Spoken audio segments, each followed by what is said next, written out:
सामान्यांच्या न्याय हक्कासाठी पाहत रहा फक्त दखनी स्वराज्य।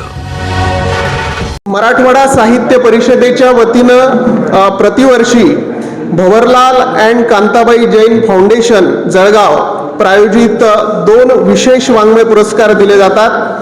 त्यामध्ये यशवंतराव चव्हाण विशेष वाङ्मय पुरस्कार आणि नटवर्य लोटू पाटील विशेष नाट्य पुरस्कार यावर्षी 2026चा हा पुरस्कार वितरणाचा कार्यक्रम आता सुरू होत आहे। सर्व मान्यवरांचे मी मराठवाडा साहित्य परिषदेच्या वतीनं सहर्ष स्वागत करतो। सर्व मान्यवरांना मी अशी विनंती करतो की आपण या कार्यक्रमाची सुरुवात प्रतिमा पूजनाने करणार आहोत। तर स्वर्गीय यशवंतराव चव्हाण साहेब यांच्या प्रतिमेस व नटवर्य लोटू पाटील यांच्या प्रतिमेस पुष्पहार अर्पण करून आपण या कार्यक्रमाची सुरुवात करीत आहोत। खूप धन्यवाद सर। यानंतर पुरस्कार वितरणाकडे आपण वळणार आहोत। यशवंतराव चव्हाण विशेष वाङ्मय पुरस्कार 2026 सत्ता बदल राष्ट्रीय चक्रव्यूहाचा भेद या ग्रंथासाठी श्री दत्ता देसाई पुणे यांना दिल्या जात आहे। मी मराठवाडा साहित्य परिषदेचे अध्यक्ष श्री कौतिकराव ठाले पाटील यांना अशी विनंती करतो की त्यांनी या पुरस्काराचं वितरण श्री दत्ता देसाई यांना करावं।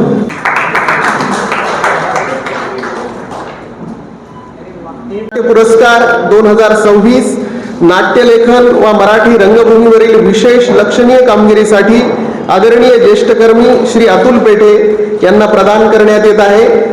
मराठवाडा साहित्य परिषदेचे अध्यक्ष प्राचार्य कौतिकराव ठाले पाटील सर यांना मी अशी विनंती करतो की त्यांनी या पुरस्काराचं वितरण करावं। मराठवाडा साहित्य परिषदेचे अध्यक्ष प्राचार्य कौतिकराव ठाले पाटील सर यांना अशी विनंती करतो की त्यांनी या पुरस्कार समारंभाचा अध्यक्षीय समारोप करावा। पुरस्कार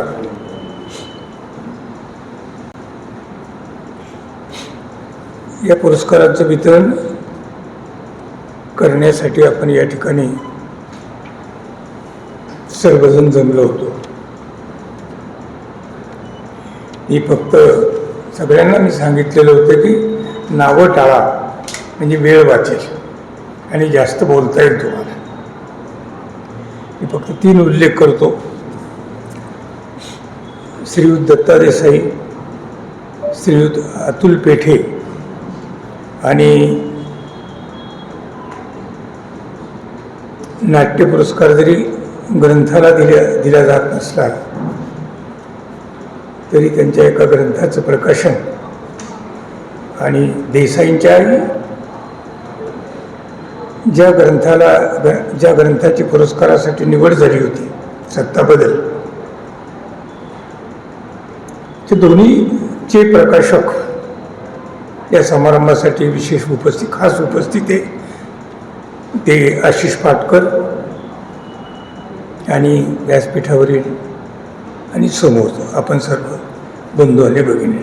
मी काही फार बोलणार नाही, त्याचं कारण असं की या 2 पुरस्कार विजेत्यांच्या दृष्टीनं त्यांच्या कार्यावर कर्तृत्वावर दोघंजणं बोललेली आहेत। निवड समितीचे अध्यक्ष डॉक्टर आसाराम लोमटे यांनी दोघांच्या लेखनावर आणि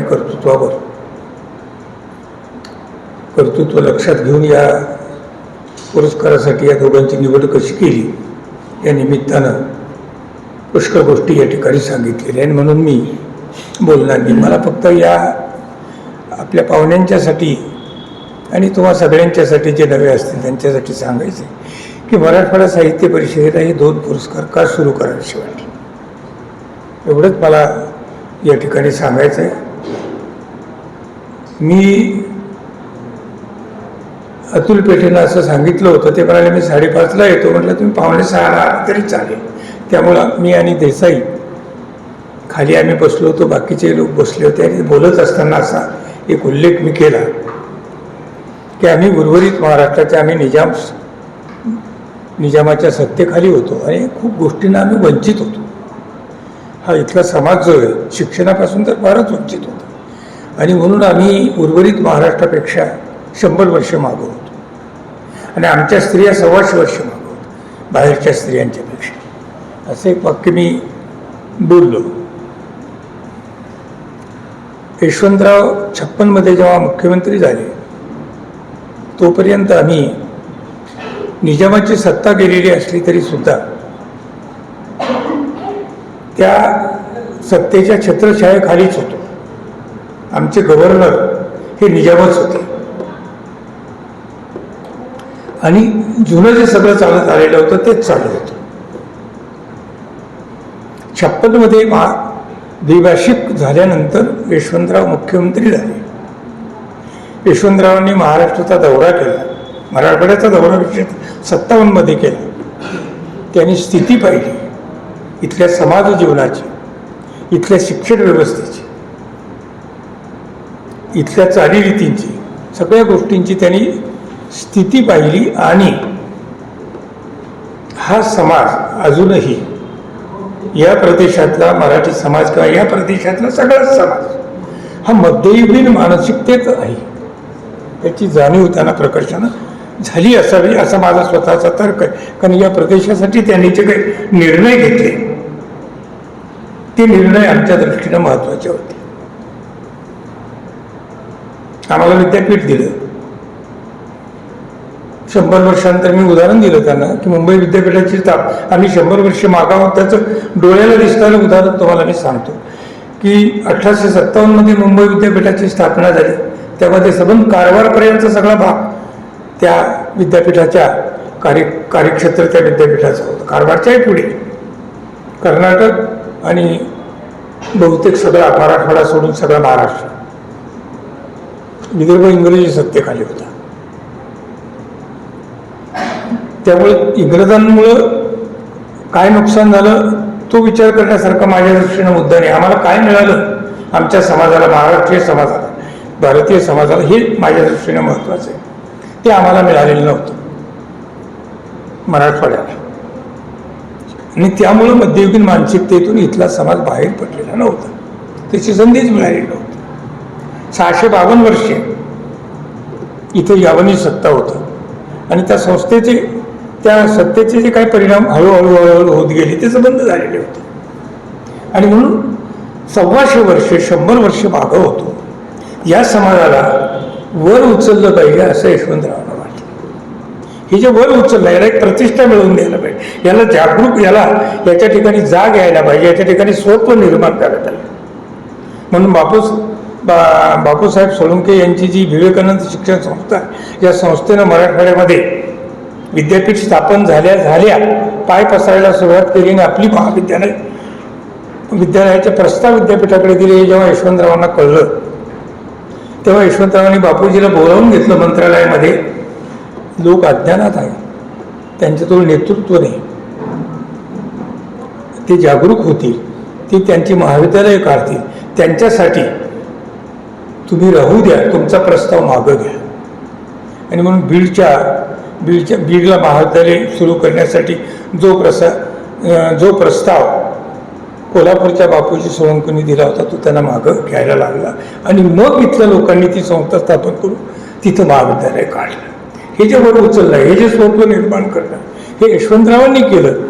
महाराष्ट्राची जो मांडणी त्यांनी सगळ्याच दृष्टीने केली, सांस्कृतिक मांडणी केली, भाषिक मांडणी केली, आर्थिक केली, औद्योगिक केली, सगळ्या प्रकारची केली. तो भाग जरी बाजूला सोडला तरी संस्थात्मक पातळीवर ज्या छोट्या मोठ्या संस्था या प्रदेशात निर्माण होत आहेत किंवा निर्माण झाल्या पाहिजे, त्याला उत्तेजन दिलं पाहिजे, त्याला चालना दिली पाहिजे, अशा प्रकारची भूमिका घेऊन आणि तशा प्रकारची व्यवस्था निर्माण करून कुठंतरी वर उचलण्याचा या समाजाला जो प्रयत्न त्यांनी केला त्याबद्दलची जी कृतज्ञता आहे ती आमच्या लोकांना वाटली पाहिजे. निदान आमच्या या संस्थेला ती वाटते. आणि म्हणून या संस्थेनं 20 वर्षापूर्वी हा पुरस्कार सुरू केला. हा जाणीवपूर्वक केलेला आहे. मीच होतो तेव्हा अध्यक्ष. जाणीवपूर्वक तो आम्ही केलेला आहे, याच्यामध्ये कुठलंही नाही. लुटू पाटलांच्या बाबतीमध्ये सुद्धा मी बालगंधर्वांच्या समकालीन अशा प्रकारचे ते होते. शहरांमध्ये पुणे, मुंबई, सांगली, सातारा, कोल्हापूर, आणखी बेळगावपर्यंत, हुबळीपर्यंत, कारवारपर्यंत ती नाटकं थेट मुंबई इकडे अगदी बडोद्याला वगैरे सुद्धा, इंदूरला सुद्धा सगळ्या ठिकाणी होत होती, मराठवाड्यात नव्हती.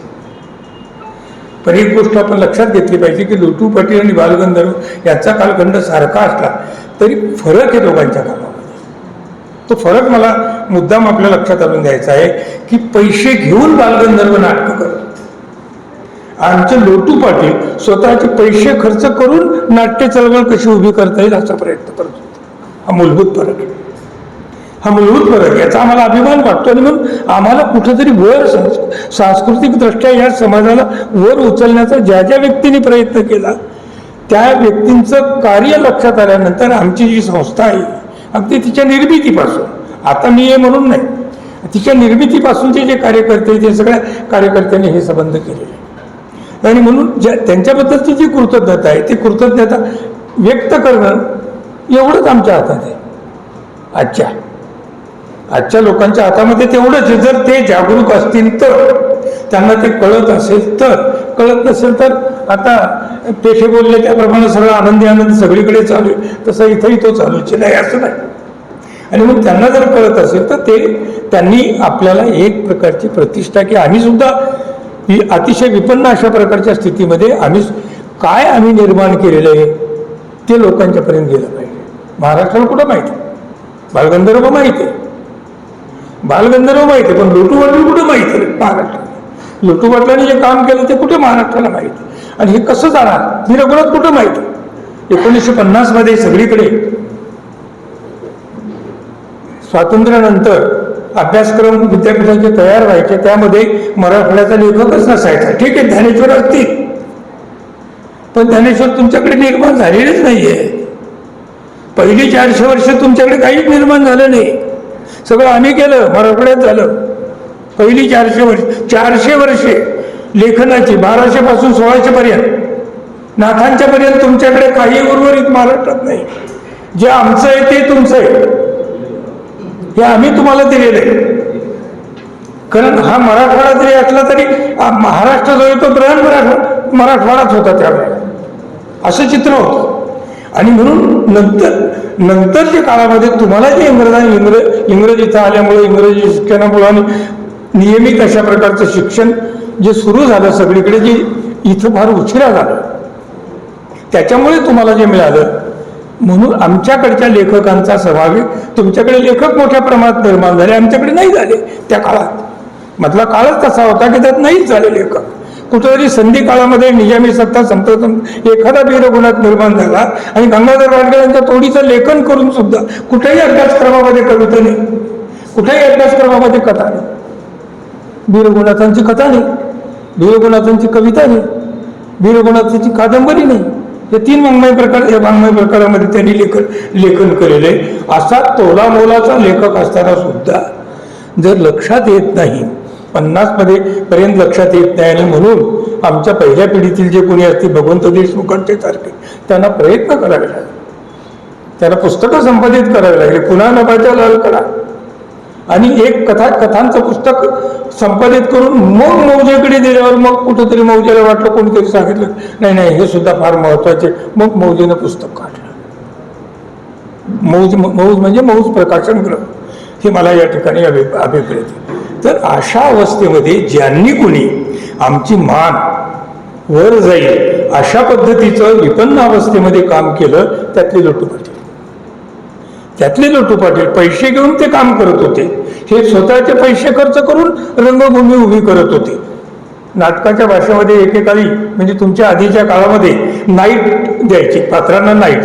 त्या नाईटला एक प्रयोग केला त्या रात्रीचा, एकच प्रयोग एकाच्याच होता. त्यावेळेला 2-2 प्रयोग वगैरे होत नसत. तर 500 रुपये त्याच्या वकुवानुसार ते पैसे द्यायचे. 500 रुपये नाईट, 700 रुपये नाईट, 1000 रुपये नाईट. मधू अपटे नावाचा एक बोबडा नट होता, बारकाचं शिपायाचं काम करायचं, त्याला जगवायचं म्हणून 50 रुपये नाईट होते. त्याची मला माहिती आहे, त्याची 50 रुपये नाईट होते. तर हे नाईटवर त्यावेळेस चांगल्या अर्थानं नाईट हा शब्द मी वापरतो, कारण स्त्री पात्राशी त्याचा थोडासा संबंध आहे म्हणून मला म्हणायचं की त्या काळामध्ये खेड्यात कुठून मिळणार स्त्री पात्र? एखादी जयमाला शिलेदार, जयराम शिलेदारांच्या बरोबर तिथं येऊन 15-15 दिवस राहून त्या रंगभूमीवर काम करत असेल, नाही असं नाही, परंतु स्त्रीपात्र मिळत नसत. म्हणून नाईटवर भुसावळ, जळगाव ही जी 2 जवळ छोटी शहरं होती, ती सुद्धा मोठी नव्हती त्या काळात, तर इथून नाईटवर स्त्रीपात्र आणून 2 दिवस तालमी घेऊन तिसऱ्या दिवशी उभं करून तिथं ती नाटकं घडत असतात. मी मुद्दाम या उल्लेख याच्यासाठीच करतो की स्वतःचे पैसे देणं काय असतं. तेव्हा वत्सला नावाची स्त्री मानापमानमध्ये काम करायची लोटू पाटलांच्या बरोबर. मानापमानमध्ये काम करताना 700 रुपये तिची नाईट होती. 700 त्या काळामध्ये 760-62च्या सुमारास 700 रुपये नाईट होती. तेव्हा ते 700 रुपये नाटक झाल्यानंतर 100च्या 7 नोटा बाईंना दिल्या. मग बाईंनी त्या ठेवून घ्यायच्या ना. माणूस तो उदार हे सगळं उभं करतो स्वतःच्या पैशानं, तेव्हा तो 700च्या ऐवजी 500 तर देणारच नाही ना, 700च देईल तो. पण बाईंनी तोंड असं वाकडं केलं आणि अशा नोटा मोजल्या बाजूला करून चोरून चोरून त्या नोटा मोजल्या आणि ते लोटू पाटलांनी पाहिलं, लक्षात आलं त्यांच्या, आणि मग आपल्याला अविश्वास दाखवला. आणि मग त्यांनी सांगितलं की वत्सलाबाई, ही तुमची शेवटची नाईट, पुन्हा तुम्हाला सोयगावला येणं नाही. तर हे यामुळं मराठवाड्याची जी रंगभूमी कला जी आहे ही वर उचलण्याचं काम ज्यांनी केलं ते लोटू पाटलांनी केलं.